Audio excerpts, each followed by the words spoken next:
This is my quarantine hotel where I will spend 17 days.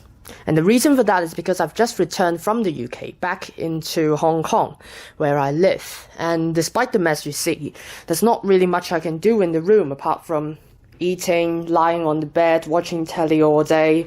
And there's not really much I can do, apart from maybe this little train set here that I've got from the UK, the engines, the coaches and the tracks.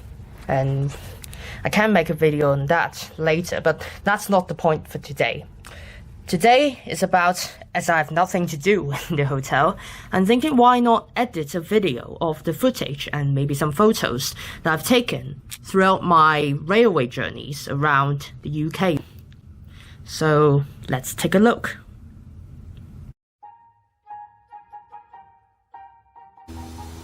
As I have been to so many different sorts of places, I'll be dividing this into several sections, starting with heritage railways. We'll then go over the mainline rail tours and other museums and exhibitions, as well as train shows towards the end of the video. It's also worth noting that most of what I'm going to say and the footage don't really match, apart from being taken at the same location. I did take a lot of different footage and would like to show all of them, but what I have to say probably is rather different from what I've taken on my camera, so just take the footage as it is. Also, I'm no expert on these places that I've visited, so I've probably just been there for once or twice, so some of the information may be wrong, or I might have forgotten some details of it. The first heritage railway I went to is the Epping Ongar Railway, which is accessible by the London Underground. I went to it first because it's close and convenient, and there's no need to buy any train ticket to get there, and it's quite a small little railway. Since everything is new to me, the heritage railway, the UK rail network, or just the UK in general, I figure I should go to this as a slight sort of taster program. But before I go to the big railways like the Bluebells, which I will be going the week later. The Epping Ongar Railway consists of two stations, but it runs from Epping to Northfield and Ongar. Although Epping is just a forest now with no station, so the trains just back up upon arriving. And it was a DMU doing that job on the day I have visited. This is a particularly interesting line because it's actually a former tube line, which continues from where it stops now at Epping to Ongar, where they measure the mile points of the underground network, even to this date. This is my first heritage railway visit, and it was fun to ride behind the pannier tank and seeing how the line works in general. There's not really a lot to see, but it takes some time to admire the photos at the mini gallery at Ongar Station. Jeff, the photographer himself, even kindly come to introduce his photos to me. The second visit to a heritage line is the one and only Bluebell Railway. I didn't intend to visit the railway this early during my visit to the UK, but it was the Giants of Steam Gala, and from the introduction and timetable on the website, I can already see that there will be a lot to see and do, and I just can't miss such an opportunity. It was still rather convenient to get to, and it's very important to me when I'm just getting started. It's just a direct train from Victoria all the way to East Grinstead, and directly along the line is the railway's East Grinstead station. It was a rather cold and foggy morning, but luckily the fog died down a bit when the trains actually finally arrived. There's many people of all ages and genders on the platform. I can always remember the scene and the excitement as I heard the first engine of the day arrive, with all the people getting up their cameras, rolling or with shutters snapping. I didn't know much at the time, but it's actually Clanline that pulls the first train of the day. There are 4 engines running on the day, and there's an American engine on static display. This railway sets a very high standard for heritage railways, I'd say. The stations are very beautiful, and so is the line itself. There's also a longer stretch of track between some stations, letting the train to get up to speed. And there's also plenty to do at the stations itself. There's also the carriage shop, the engine shed with different exhibitions, and everything is quite well thought out. And because it's a special event, there's even second-hand model dealers at the platform at Horster Kent. This is one of my favourite railway I visited, and I love it so much that I visited again 2 weeks later and got to see one of the other engines that weren't out in the gala. This railway is big and has lots to offer, but not too big or too crowded based on my visits that it puts the mood off. It's such joy leaning out of the windows, smelling the steam and listening to the chuff of the engine. I genuinely couldn't recommend it enough, and it's no surprise it's so famous. Even my cousin heard of it. Then I visited a railway in the Lake District. I'm travelling to the Lake District mostly to look at the sceneries, but there is a railway on the other side of the lake I'm staying near to, so I can't miss it. I've convinced my friend to go with me, although he didn't quite like it in the end. The Lakeside and Haverthwaite Railway has 2 main stations with a small station in the middle. It is beautiful to have a train travel by a lake and in a national park too. However, there isn't much to do apart from a restaurant and an engine shed at the end of the line. I do think it is quite a small railway with not much to offer apart from the lakeside sceneries. It was also pouring on the day of my visit too, so it's not really my best day. Then, it's time for the Didcot Railway Centre, which isn't really a heritage line, but there's loads of engines and steam. It was part of the Silver Jubilee celebration, and both the main demonstration line and the branch line are open, with 3 demonstrations per line during the day. The railway centre, as far as I remember, was a Great Western Railway yard and shed that was converted into a railway centre. There's lots of different things there, including broad gauge and other historical artifacts. Many exhibitions like the signal box, bomb shelter, etc. Once again, everything is very busy and there's engine going according to the timetable everywhere. It's also fun seeing the engines charge along the demonstration line from one end to the other, as well as seeing them switch across the yard into the shed or out of it for the next train. You're allowed to cross the tracks here and get very close to the engines. For one moment, I was standing next to the gigantic driving wheels of the Lady of Legend leaving the turntable. It was so huge, and I still remember that scene vividly. I also got really close to a terrier returning from pulling a train. These are things that are not normally allowed on heritage railways, and it just makes the centre so cool and it sets it apart. The next heritage railway is a rather last-minute decision. The previous few railway visits are planned back in Hong Kong before I actually head to the UK, but I've literally just decided to go to this railway less than a week before I actually went, and it's the Severn Valley Railway. It's one of the larger heritage railways that I believe runs through a national park as well. It is also rather convenient as it's located right next to the Kidderminster railway station. However, I do need to transit between trains from London to here, and on the way back, due to a delay of my first train, I missed my connection and I had to wait on the rather cold and wet platform for an hour for the next train. Anyways, back to the railway itself.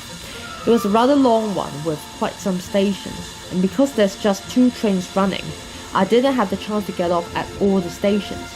I did get off at Keighley, where there's the engine shed. There's a military engine called Gordon in the engine shed.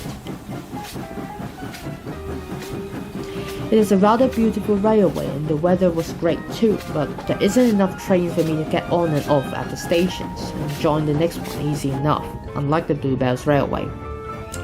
The trains are also so long that you need to ride in the middle to get off at most stations. I would prefer to run shorter trains but with maybe 1 or 2 more engines, but I'm sure that will be perhaps too expensive for them. At the end of the day, I got off at Kidderminster where I joined my train, but before doing so, I tried to get a shot of the engine heading back through the viaduct. A viaduct shot is something that I've been trying to do for quite some time, twice actually at the Bluebell Railway. The viaduct here at the Severn Valley Railway is very beautiful, but sadly the rain started to pour and it wasn't how I would like to turn out. One thing to note is that I really love the Halloween theming at the station buildings. I never thought trains and Halloween really matched, but once it's dark and the station really did come to life. Funny enough, it's one of the most Halloweenish places I've been during my trip in the UK.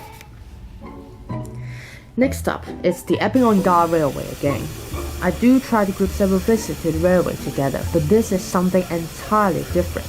It is the Light Fantastic winter event. I've always think that these events look marvelous, and I recall seeing a video of it years ago at home, wishing there was such thing in Hong Kong. Of course there isn't, not even any steam engines here. But now that I was in the UK, I could really go. Looking back, I think the video that I saw and caught my eye on YouTube is actually of the Severn Valley Railway. The lights light up the steam and makes it just so magical and beautiful. But in the end, I chose the Epping Ongar Railway to do the Light Fantastic, because it would be rather late when I return back to London if I choose other railways that are further away, since it happens at night, obviously. And also, most of the railways don't offer individual tickets, since presumably none of my friends would like to pay and go to ride on a steam train at night, since none of them are really interested in these sorts of things. So that leaves me with the cheaper and closer choice of the Epping Ongar Railway. I boarded the train at North Weald and set off to Ongar. I took some pictures there, got on the train just in time and head back at the end of the journey. It was a rather short but still valuable experience. There are also some lights decorations along the line too. But there are some rather disappointing things. For example, when we returned back to North Weald, lights on the train turned off almost immediately, making all of us that want a picture of the train with the lights rather disappointed. I did go back, not as a passenger, but just trying to take pictures. But after that time, I've noticed that the lights on the engine actually also turns off once it has started its journey, leaving the station, which makes me trying to take pictures along the line rather pointless when the engine is not actually lit up. Next railway is my absolute favorite, and it is the Talyllyn Railway. It may be because it's so difficult to get to, or maybe because I've been there for 2 days straight, or maybe because I'm staying in Talyllyn for the weekend and it feels more like a holiday than a short visit, but I really enjoyed the railway. I had to transit for several times from London, and since the station at Talyllyn is closed, I had to take the rail replacement bus in the end. And the fact that the Transport for Wales train was severely delayed didn't help, but I was there in my guest house after a day of rather exhausting travelling. It's also worth noting that there's the wind warning that weekend, and I'm just being hopeful that the railway was still open.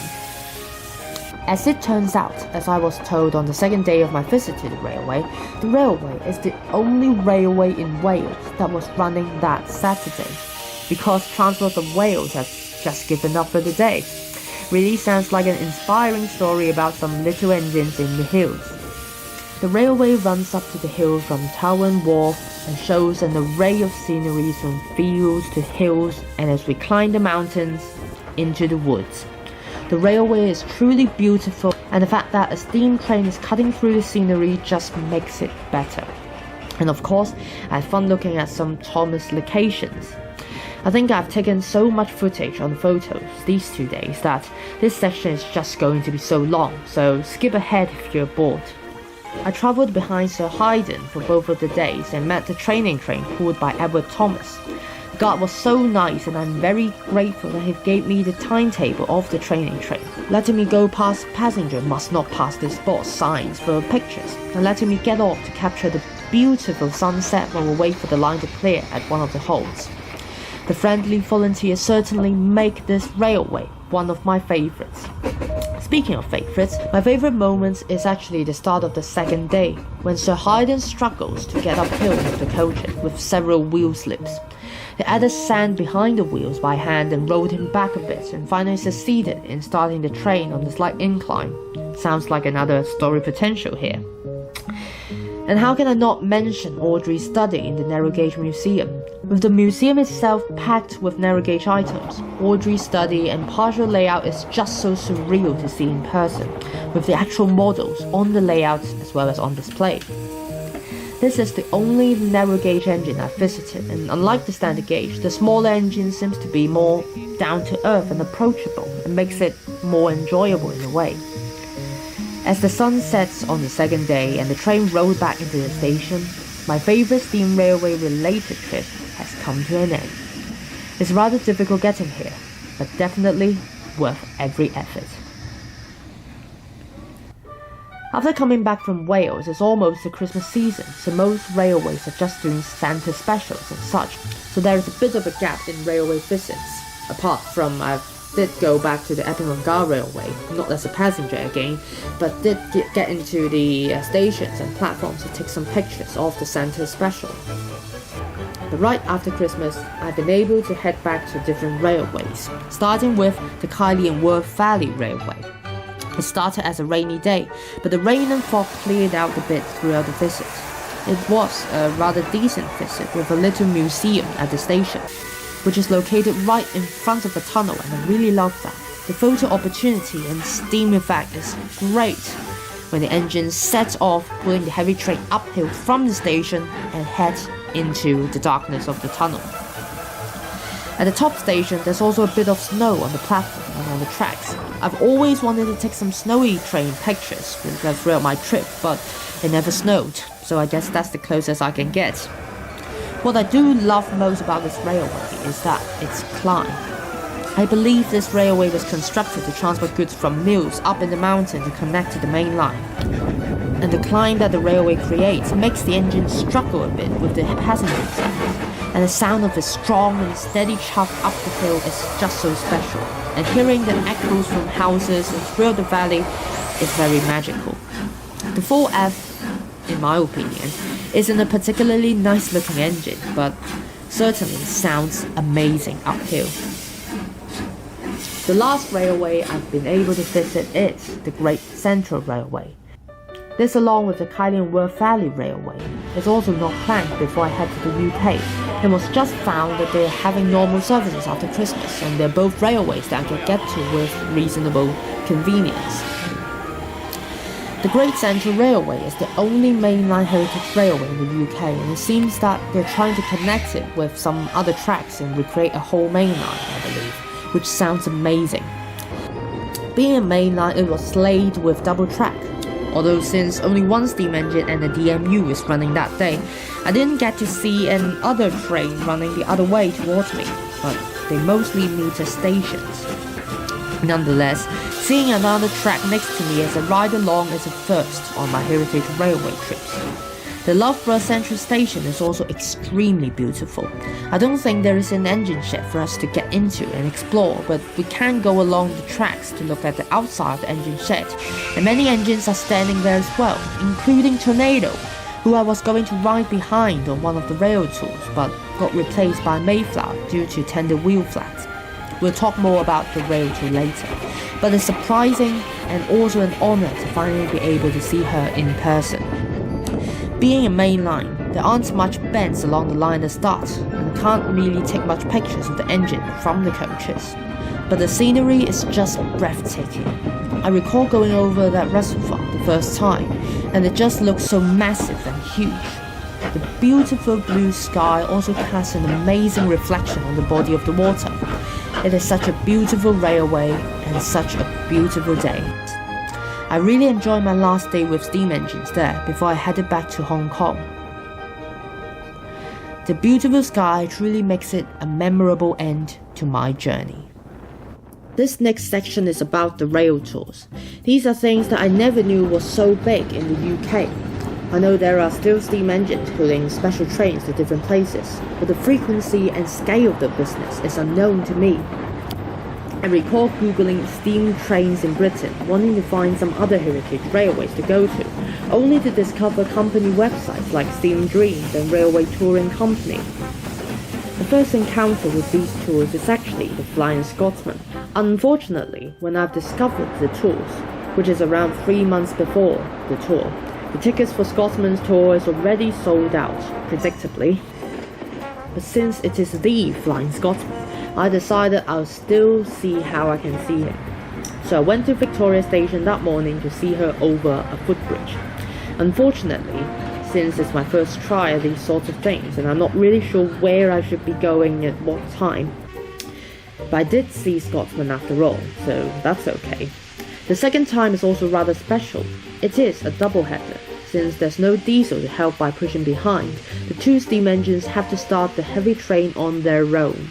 There was just so much steam that I was really staggered by it. I've seen steam in Japan and different places when I was small, but I never recall seeing so much steam.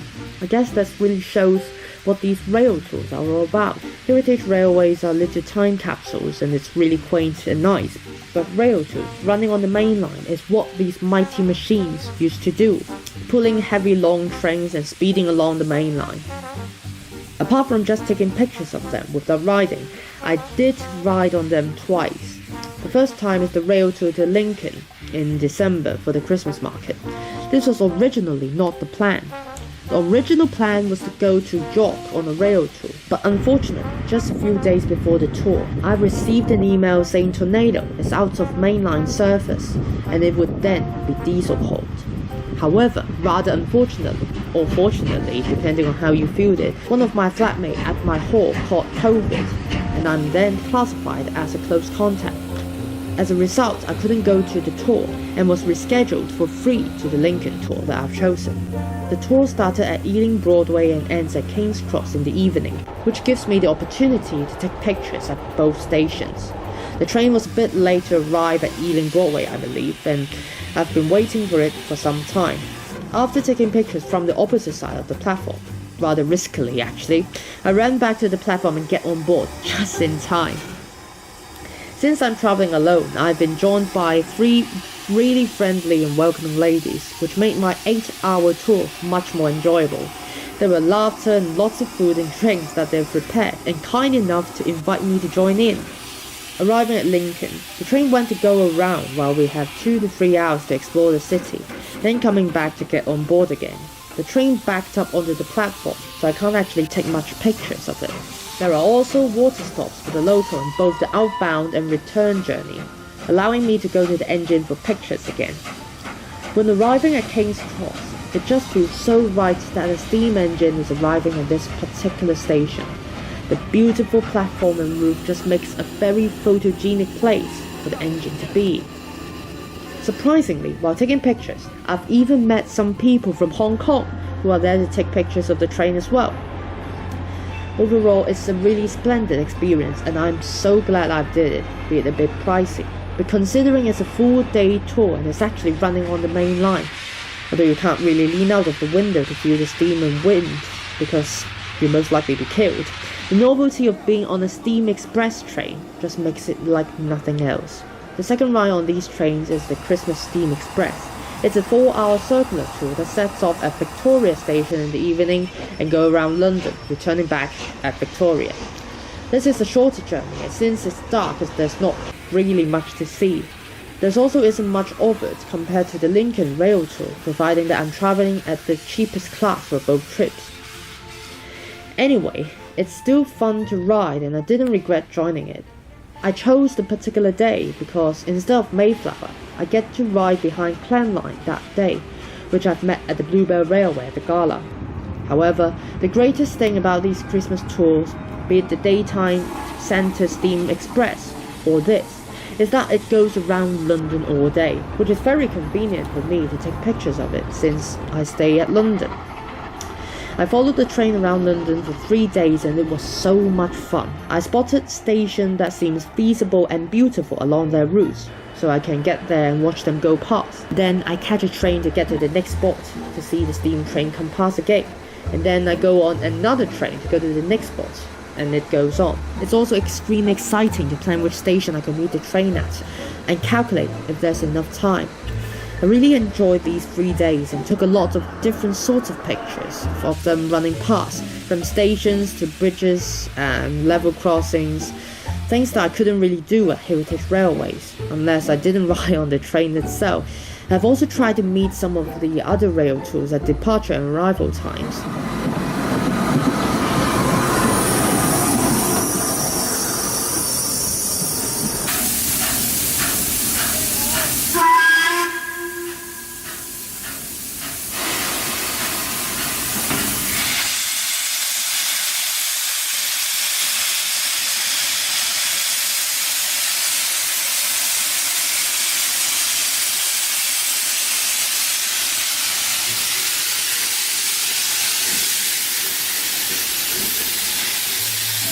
There's something special about seeing a steam engine slowly chugging into the terminus after a long journey. My encounter with the Black 5 in Paddington is one of the most memorable moments. Seeing it shoved into the station slowly is still a very strong image engraved in my mind.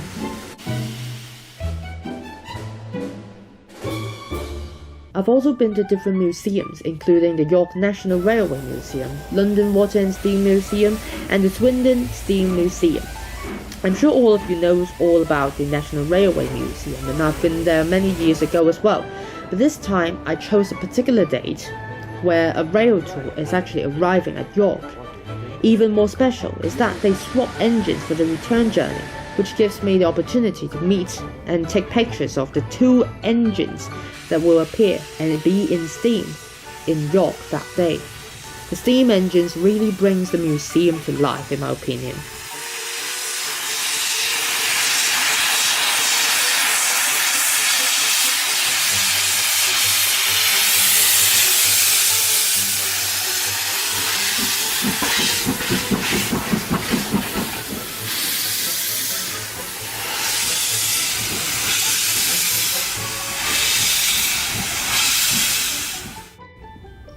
As for the London Water and Steam Museum, it has an interesting history of being a pumping station, but there's not really a lot of train-related stuff to see, although it's fair given it's never really meant to be a railway museum. The day I've chosen to visit is a steam day, so most of the engines are running and are quite magnificent. They've also got some live steam engines running, as well as a rather new narrow gauge engine running up and down a short section of the track.